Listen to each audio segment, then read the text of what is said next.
Several decades ago, an event was held in the mall in Washington.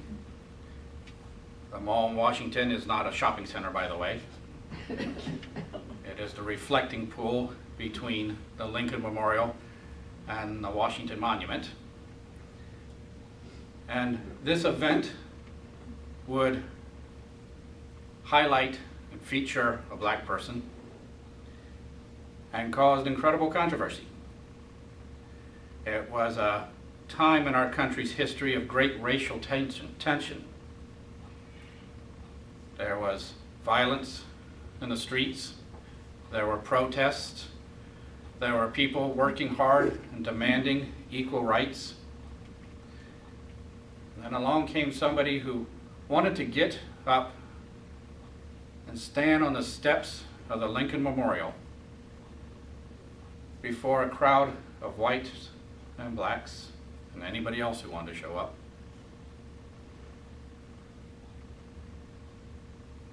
And the federal government said no, you're not allowed. This person had been denied access to several other places before this event. They persisted. They got groups together, like the NAACP, who went all the way to the White House and to the president and demanded, let the event go forward. And the president said no. He was afraid. The Ku Klux Klan had held a rally several months earlier in Washington, D.C., and it had erupted in rioting. There was terrible violence. The president was certain that if this event went forward, the Klan would show up and there would be more violence. He also saw it as a dangerous time in our nation's history, and the last thing we need was so much tension between the races.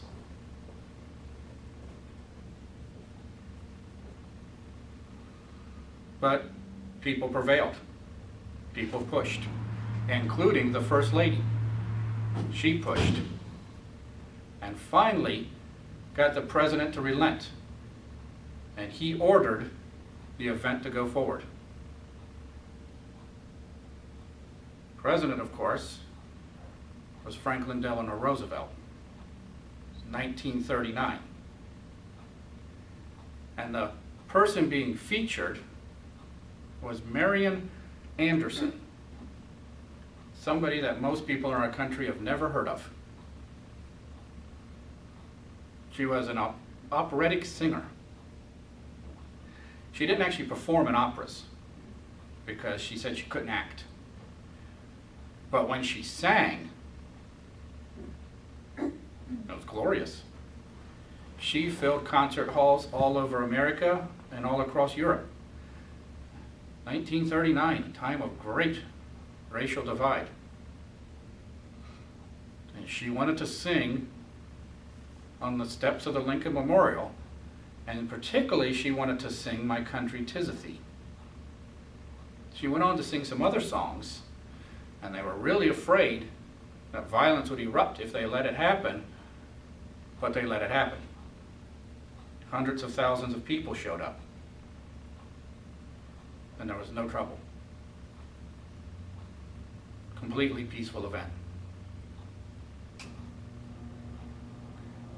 I think it is Sir Isaac Newton who once said, "I did not achieve greatness, I stood on the shoulder of giants." Well, Miss Anderson was one of the giants that Martin Luther King Jr. was standing on 24 years later, when he too stepped onto the Lincoln Memorial. And far too often we forget about some of these other giants and the incredible achievements. 1939 was a time of extreme racism. And she was playing in concert halls everywhere. That was unheard of. She got death threats all the time. She did it anyway.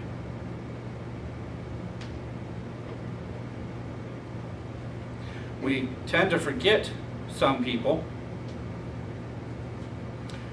By the way, to help Miss Anderson give her concert, the Daughters of the American Revolution almost fell apart.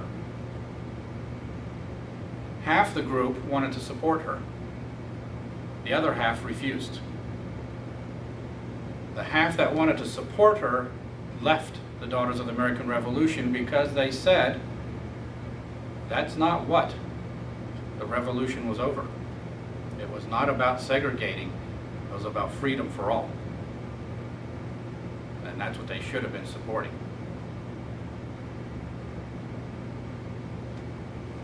And it just so happened that Eleanor Roosevelt was a daughter of the American Revolution who quit in protest. And it was she that kept after Franklin Delano until he said yes. And from what little I know of Eleanor Roosevelt, I'm willing to bet she can nag with the best of them.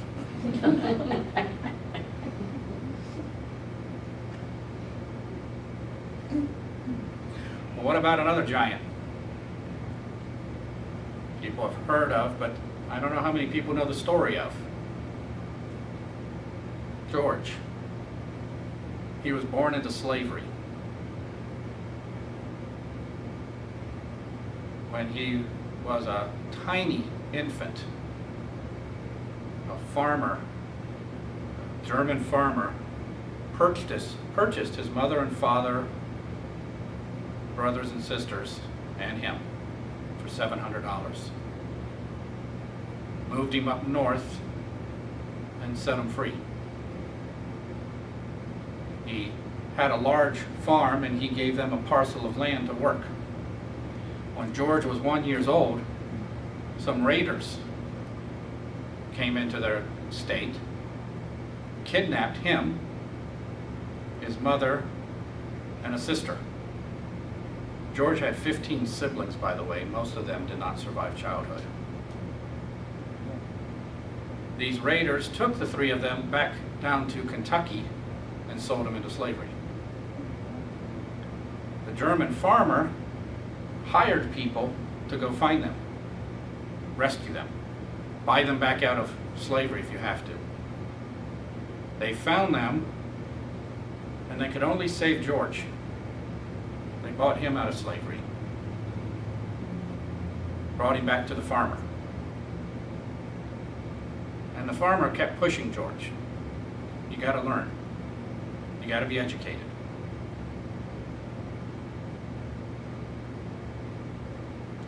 To the point that when he was 6 years old, he used to walk 10 miles to go to a school.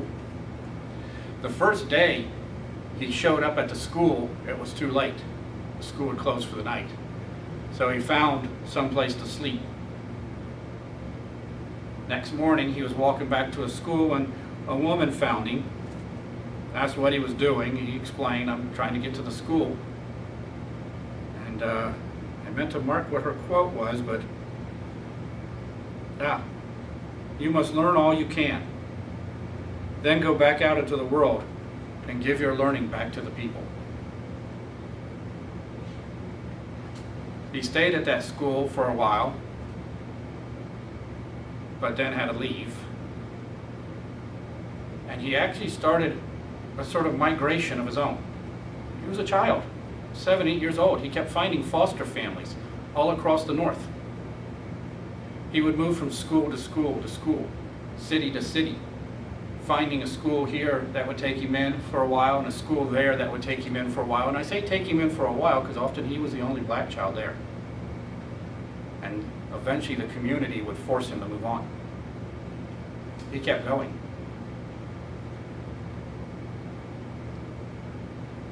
Finally, he applied to go to college. And the very first college he applied to, Highland College, Highland, Kansas, accepted him. He showed up in August of 1886 for the first day of school, and they said, "You're black. You can't come in here."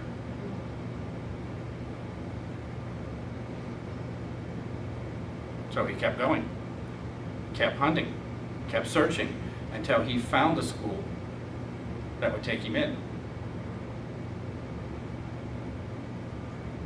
No school loan back then.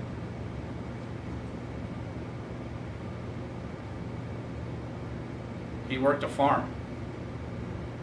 Worked it hard. Worked the farm so well that he was able to pay for his college and purchase acreage of his own, where he spent time planting all kinds of crops. Not your usual crops, but all kinds of weird things, because that's what he loved. He loved plants. He loved farming. One of his college professors said, "You need to major in botany." He did. Graduated with his bachelor's in science and botany. And another professor came to him and said, "Hey, there's a college in Minneapolis, Kansas, where you can get your master's." So he went there, kept working, got his master's degree in botany.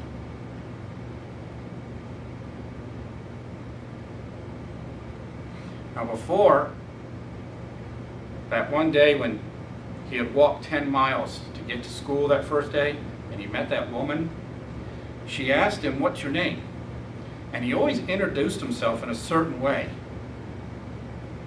The man, the German farmer who had purchased him and set him free, but whose farm he lived on, was called Moses Carver. And he always introduced himself as Carver's George. And that woman said, "No, call yourself George Carver. That's the proper way." It was later, out of honor and respect, that he added the middle name of Washington, George Washington Carver.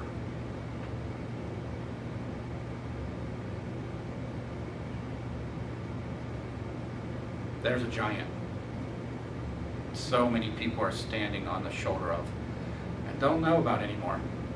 I don't know if schools are still teaching that much about him.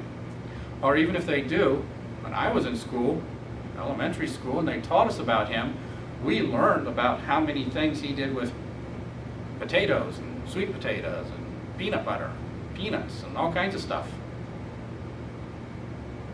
Never learned about how hard he worked to get an education.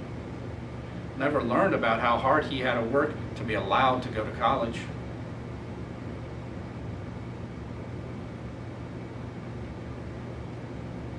In the same vein is Frederick Augustus Washington Bailey. That's the name he was given when he was born a slave. Most people just knew him as Frederick.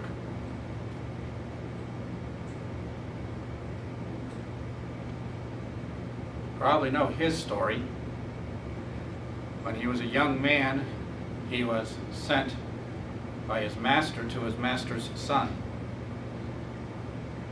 The son and his wife had recently had a child, and they needed a young companion to help watch over the little boy. So Frederick was sent to watch him. He was kind of raised with him. The wife, who was a northerner, didn't know that what she was about to do was totally illegal. Could get the slave executed and get the white person whipped. When she started teaching her son how to read and write, she taught Frederick. She had only taught him for a little while when her husband found out, told her what could happen, and had Frederick sent to another plantation. But he had a fire now. He had to learn.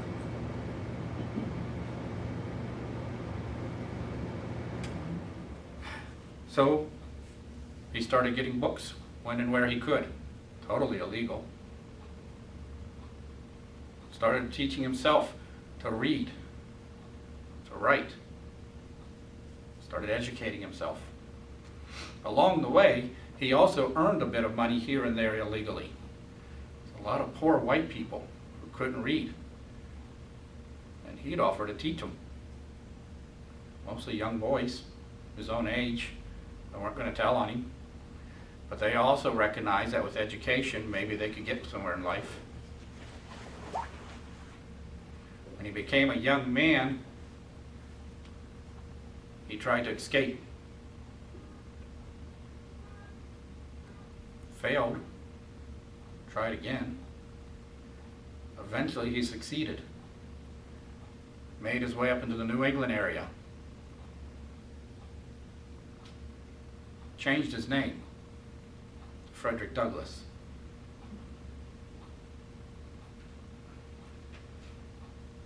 And became one of the greatest writers and orators in our nation's history.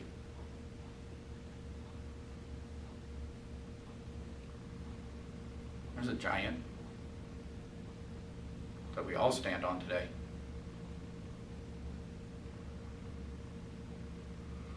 Too often we forget about some of these people, and we forget what they offer to us.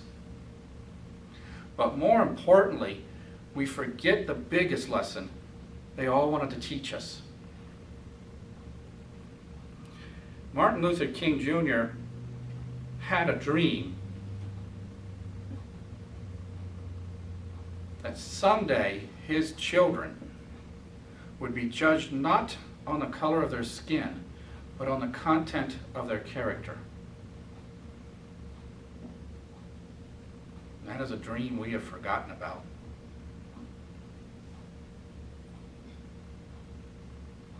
Completely forgot about. The federal government, according to the Constitution, has to take a census every 4 years. The purpose for the census? To determine how many Americans are living in each state, so that they can know how many people should be sent to the House of Representatives from each state. That is the total purpose. That is it.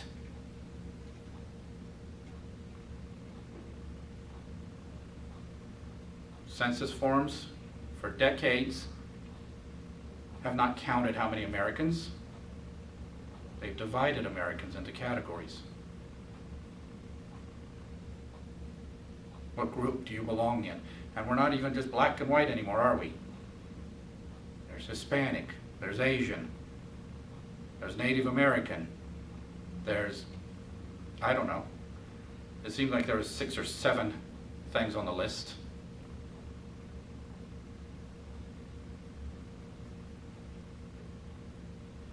And what that says is,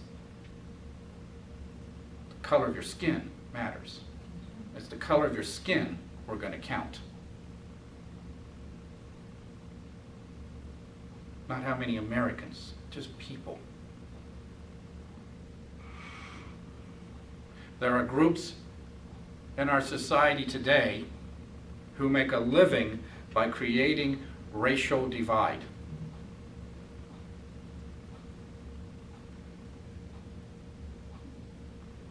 Now, all kinds of groups that do that, of every racial background you can imagine, and probably some you didn't even know existed.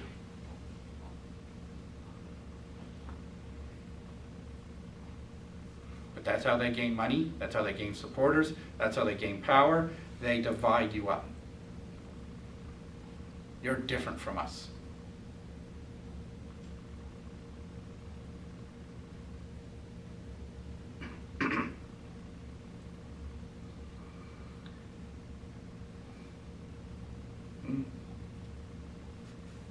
Read you a quote. When the architects of our republic wrote the magnificent words of the Constitution and the Declaration of Independence, they were signing a promissory note to which every American was to fall heir. This note was a promise that all men would be guaranteed the unalienable rights of life, liberty, and the pursuit of happiness.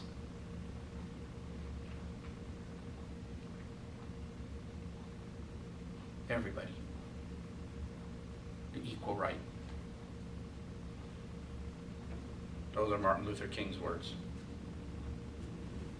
If you've never read the I Have a Dream speech, please do. It's a powerful speech.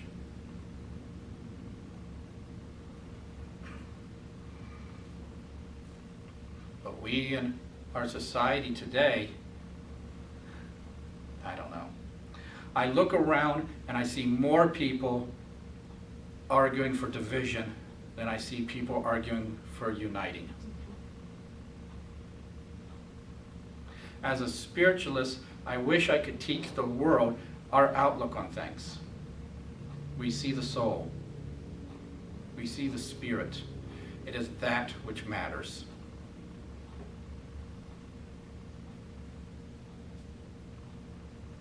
The body is important. It must be taken care of. The color of its skin, don't even notice it.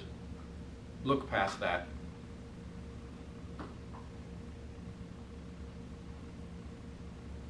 All the things that people use to divide. Sex, sexual orientation, eye color, hair color. You know, there are people out there that will try to tell you redheads are better. Sometimes joking, but there are people out there who are serious.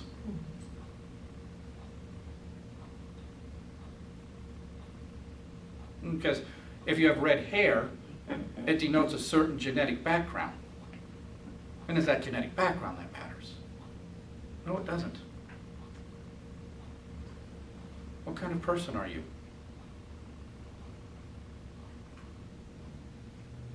That's what matters. We in this country need to start seeing each other as Americans. I am proud to say that we have come a long way in this country. We've come a very long way. Stand outside of any public school in this country and see the kids mixing together. Don't do it too long, that's creepy.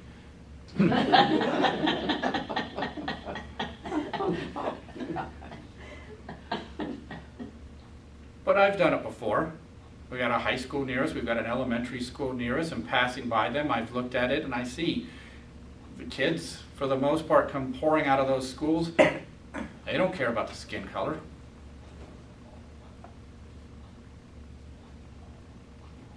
They're all complaining about the teacher and the math test and the homework and the whatever. It's changed a lot over the decades.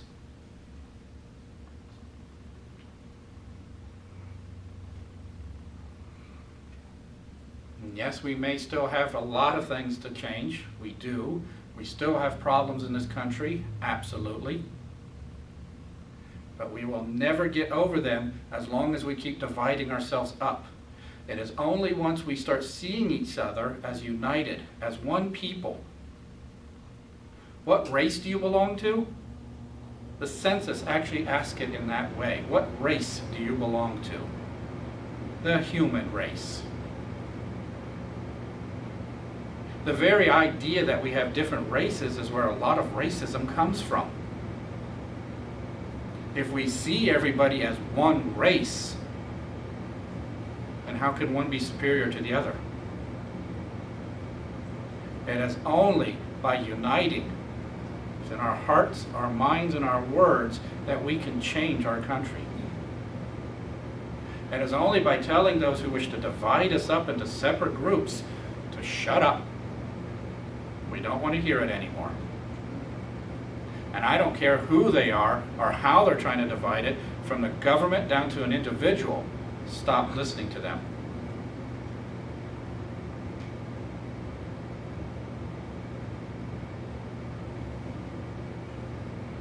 We can solve the problems of our country.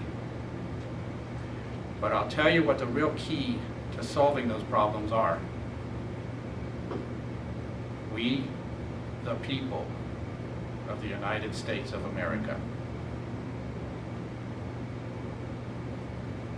We may stand on the shoulders of giants, but it is each of us, it is our duty to fix those problems. It is our duty to see the content of somebody's character, to see as a spiritualist sees, to see the soul. It is the duty of every one of us that when we hear anybody out there trying to use words or actions or ideas that will divide us up, to stop them, to counter them, to stand up for what is right.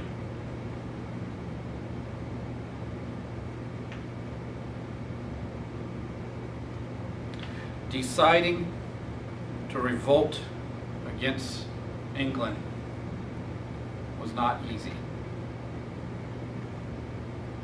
Those people back then decided it was necessary if they were to live free. Deciding to run for freedom took incredible courage. A lot of people tried. A lot of them died. Those who succeeded, we need to honor.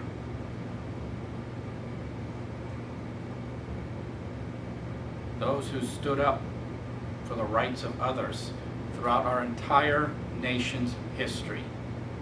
That is something that is important to remember. It has been our entire nation's history that there have been people standing up and saying, we need equal justice, equal freedom, equal rights for all. Those are the giants. And it is our duty, our sacred, God-given duty, to carry forward with the good works they began. I want to live in a country where we never look to see what race you are. I want to live in a country where when the census comes around, it's not designed to divide us up, or worse. Side pet peeve here, a big portion of the census was designed to develop demographics that then could be sold to other companies for either to figure out how to market better to you, or companies who are looking to divide and conquer. A lot of those groups I told you about who are looking to divide us up for their own use, they use that information on the census. They pushed for that information on the census so they would know what areas to target, to divide.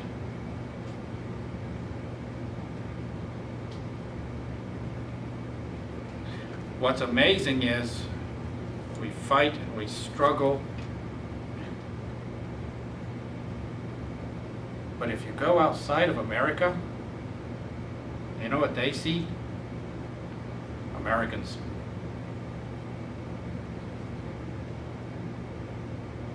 It's what they see. It's what we should be. It's all we should be. We have a great country here, and it can be made greater if each of us is willing to do the work. Stand united against everybody who would divide you. And when you feel that you just can't do it, that it's just too hard to stop that person who's using words to divide, who's promoting ideas that we're all separate races. It's just, well, it's just such a struggle.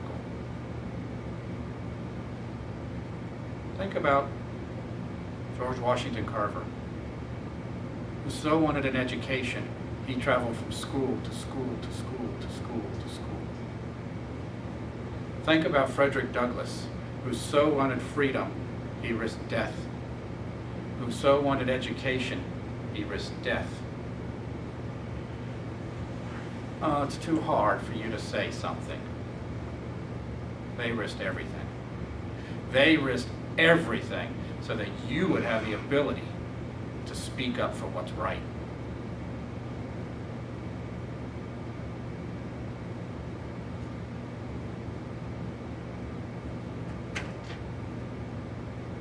Might as well end with these words. He did. When we allow freedom to ring, when we let it ring from every city and every hamlet, from every state and every city, we will be able to speed up that day when all of God's children, black men and white men, Jews and Gentiles, Protestants and Catholics, will be able to join hands and sing in the words of the old Negro spiritual, free at last, great God Almighty, we are free at last.